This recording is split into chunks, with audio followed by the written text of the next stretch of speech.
This book is called Harold's Trip to the Sky. My candies, please subscribe. More Adventures with the Purple Coin. Harold's Trip to the Sky by Crockett Johnson. One night, Harold got up and made sure there was a moon so he wouldn't see things in the dark to get a drink of water. He wondered what things people see in the dark and where they came from. He was glad he couldn't see them in the moonlight. Suddenly, he realized there wasn't anything to see all in the moonlight. There was nothing to see. In the middle of a desert. No wonder he was so thirsty. But luckily, he had brought his purple crayon. He knew where to find water on a desert.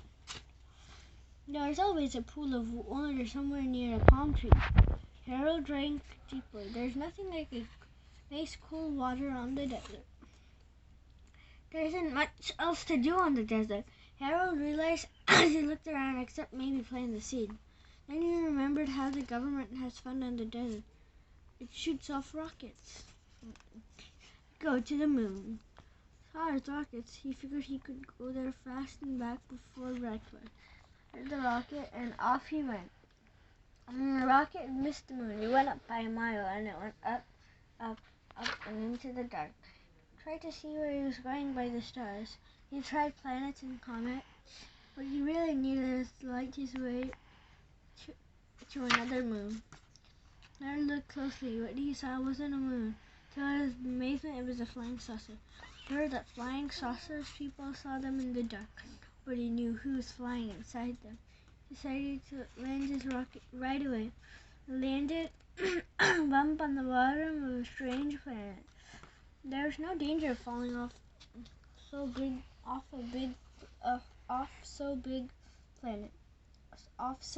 planet. However, Harold thought he would feel a little more comfortable at the top. He wondered what planet he was on. In the dark light of the stars, he looked for some signs that might tell him he was on Mars.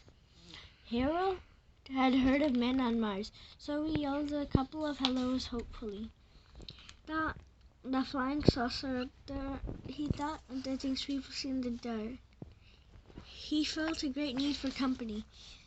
Sure, anyone on Mars would be a little visitor like Harold. Come all this way to chat with him. He had to draw scanty knowledge of what a man on Mars would look like. But his looks wouldn't matter in the dark, so Harold didn't care what much he turned out to look like. So Harold wanted to know if there was some sort of friendly face, but even if he couldn't see it clearly in the dark, all of a sudden Harold did see it clearly. The face of a thing. It was a thing people see in the dark. It was sitting on a flying saucer. Stopped. My problem was about to fly to Earth and scare somebody, maybe some little child. Bravely, Harold crept back.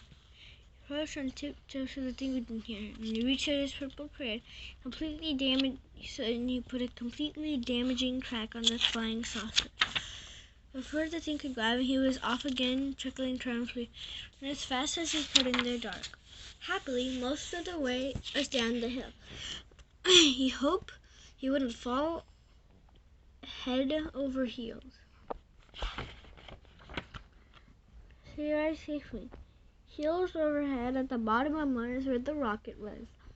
He arrived safely at the bottom of Mars where the rocket was. At the time, Harold had enough of his adventure. He wanted to get home in the dependable way. So he climbed down on the stars.